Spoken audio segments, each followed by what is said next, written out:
Napagaya tuloy kami. Yan ang ating pag-uusapan ngayon. Gusto mong malaman kung ano yung sinasabi natin, tapusin ang ating video.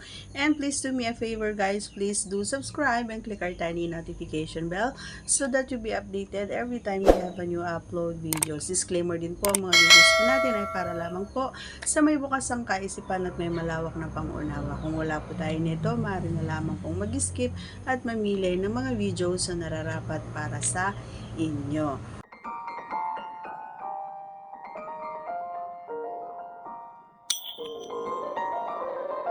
Alright. Ito ay isang kaganapan, kumbaga mga idol, na isi-share ko sa inyo, no. Atin-atin lang to, ano. Tayo lang dapat ang nakakaalam nito. Charot lang. Pero gusto kong i-share sa inyo kung ano yung ganap na ito. Kasi nga, may nagtanong nito, sabi niya kung nagawa na ba natin or actually na-experience na ba daw natin yung ganung bagay na yung let's say na nasa kabila or sa tabi ay may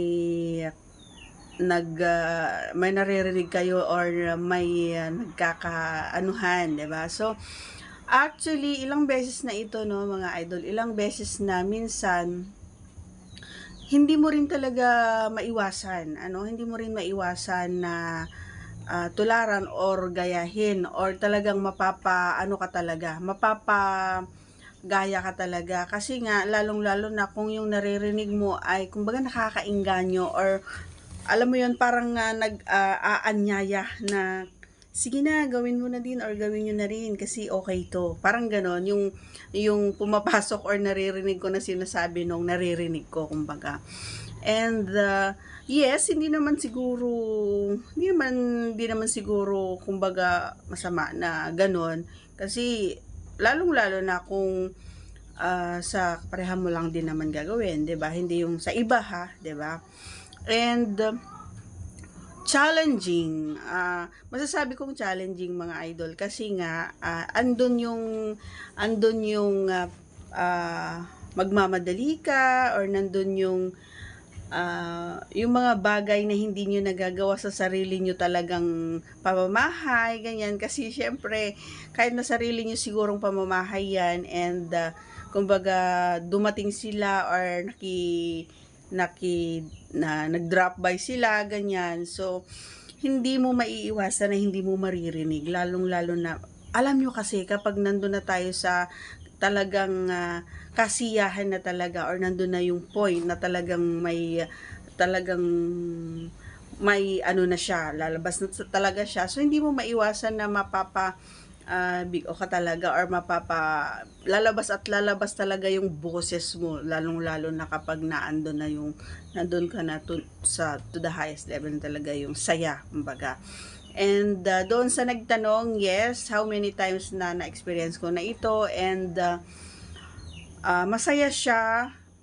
Sobrang saya ko noon kasi nga nagawa namin na halos, kumbaga alam mo yung halos nagsabay pa kami. Nauna sila pero halos sumabay pa kami. Kasi siguro dahil napagaya na lang kami or naengganyo kami, kaya doon sa narinig namin, or let's say narinig din niya, kaya parang sobrang nakatulong din yun para sa amin, para mapadali na, alam mo yun, na mapagaan, kumbaga, para sa amin. Hindi na namin kailangan ng mahabang di ba, mahabang pag-nature, kumbaga, or mahabang trabaho, kumbaga. Wala na kaming ginawa kundi ganun na lang, kasi naramdaman ko talaga na na siya na basa, ganyan. So nung pa lang niya, niya ay talagang naramdaman din niya. So wala na kaming sinayang, kumbaga, na oras. So ginawa na namin yung ginagawa din nila. And hindi ko alam sa inyo kung kaya nyong tiisin, kumbaga, or kaya nyong hindi gayahin or hindi gawin kapag may ganon kayo or katabi nyo na mismo. Actually, nangyari ito 3 times or 4 times na talagang mismong sa tabi ko pa mismo or tabi pa namin mismo. Kahit na siguro na wala akong kasama, kasi on the second time noon ay naalala ko na wala akong kasama. So, nagawa ko rin na pinasaya ko rin yung sarili ko kahit na wala akong kasama. Kasi nga naririnig ko at nakikita ko, kumbaga doon pa lang sa paglalaro niya or doon pa lang sa pag ano niya doon pa lang sa aninag kumbaga ng ilaw ganyan, doon pa lang sa anino niya ganyan. So nakikita ko kung paano or the way na magtrabaho siya or magtrabaho yung ano niya. So nainggit. Nandun yung salitang inggit, pero hindi masamang inggit. Kumbaga, parang nakakatulong kumbaga para sa akin kasi 'di ba matagal ako, so mas napapabilis kumbaga yung trabaho ko para sa akin para mapasaya yung sarili ko or yung sarili naming parehas. Okay?